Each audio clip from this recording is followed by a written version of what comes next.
Giorgio Armani built a billion-dollar empire on something fashion usually ignores: restraint. While the 1980s chased excess, he went in the opposite direction. They often called him the King of Greige, referring to that specific colour of a soft middle ground between grey and beige. He always said that elegance isn't about being noticed, but being remembered. From those sharp suits on Wall Street to the easy, fluid lines of the Italian coast, let's look back at the archives of the man who essentially gave us the modern uniform. To really understand why Armani was so obsessed with restraint, looking back at his childhood is helpful. Growing up in Italy during the war, he was surrounded by a world of grey and stone, and where everything had to be functional, and nothing was wasted. That's likely where his love for those muted, neutral tones actually started. It was the reality of his environment. Giorgio actually started out studying medicine, but after his military service in the 50s, he realised his interests were elsewhere, and he ended up taking a job as a window dresser at a big department store in Milan called La Rinascente. And that was his real classroom. He spent years seeing how people actually shopped and what they felt comfortable in, before eventually moving on to design for Nino Cerruti.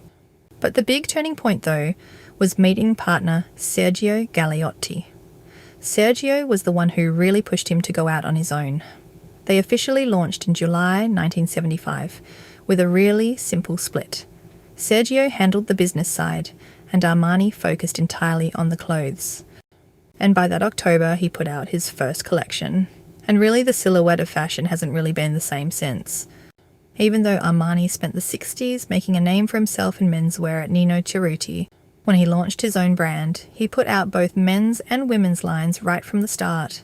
And his women's wear was immediately famous for borrowing from the boys. He was taking traditional heavy menswear fabrics, things like wool and linen, and using them to give women a sense of authority that didn't feel like a costume. It was a completely new look for the time, and remembering this was in 1975. The industry was dominated by that flashy, structured disco aesthetic, but Armani was doing the exact opposite. He was busy starting a quiet revolution by literally tearing the suit apart. He stripped out all that internal stiff lining and heavy sharp shoulder pads that made jackets feel like a suit of armour. And of course, he tied it all together with that palette of sand, taupe and dove grey, the greige look that would eventually define the brand. The industry was flawed.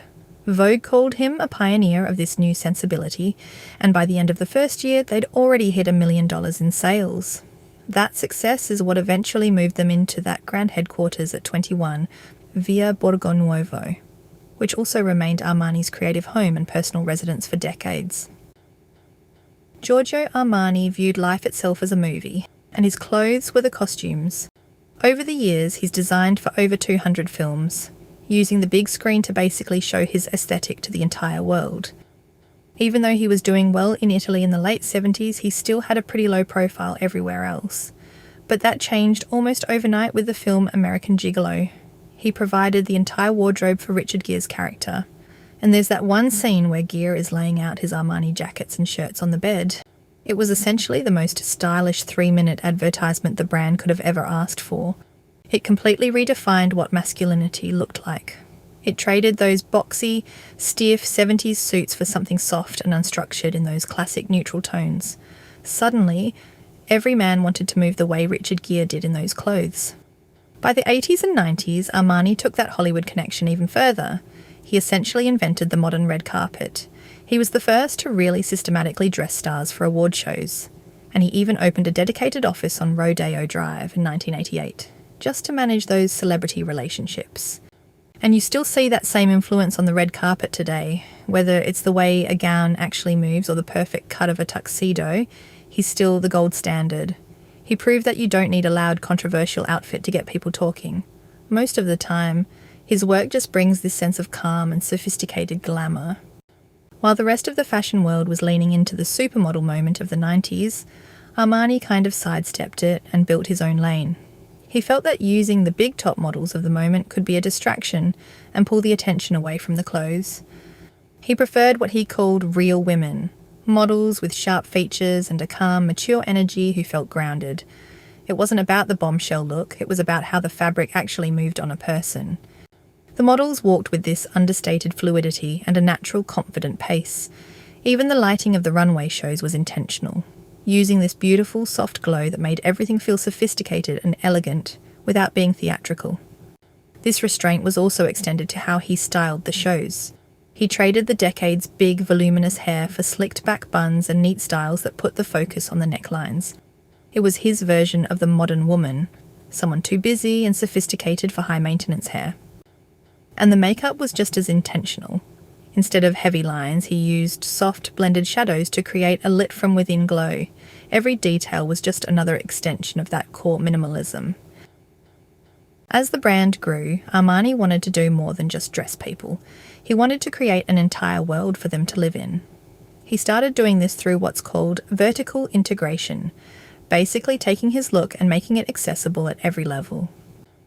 In 1981, he launched Emporio Armani, followed by Armani Jeans and eventually Armani Exchange in the early 90s. It was a way to reach a younger, broader audience without losing that core sense of style. But he didn't stop at the wardrobe. He moved into the home with Armani Casa, bringing that signature minimalism to everything from furniture to large-scale interior projects. You can see the scale of that vision in places like the Armani hotels in Dubai and Milan, or his residential towers in Miami. Then there's the beauty and fragrance, and it's all built on that same less is more philosophy, focusing on things like refillable scents and skin that actually looks like skin.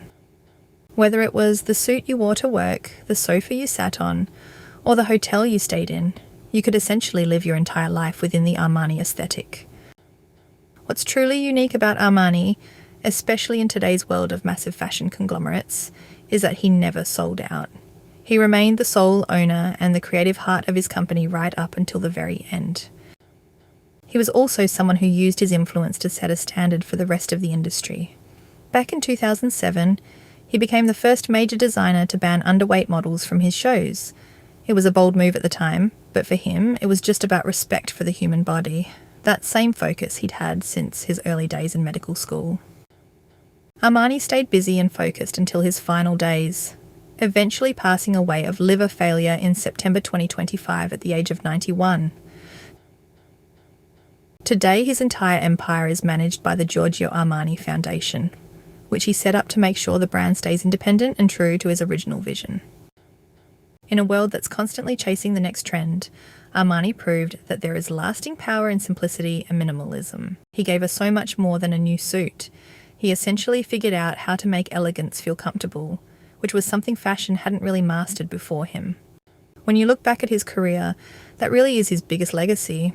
He created this sense of ease that never lost its sophistication, and that's a balance that not too many have been able to get right like Giorgio Armani did.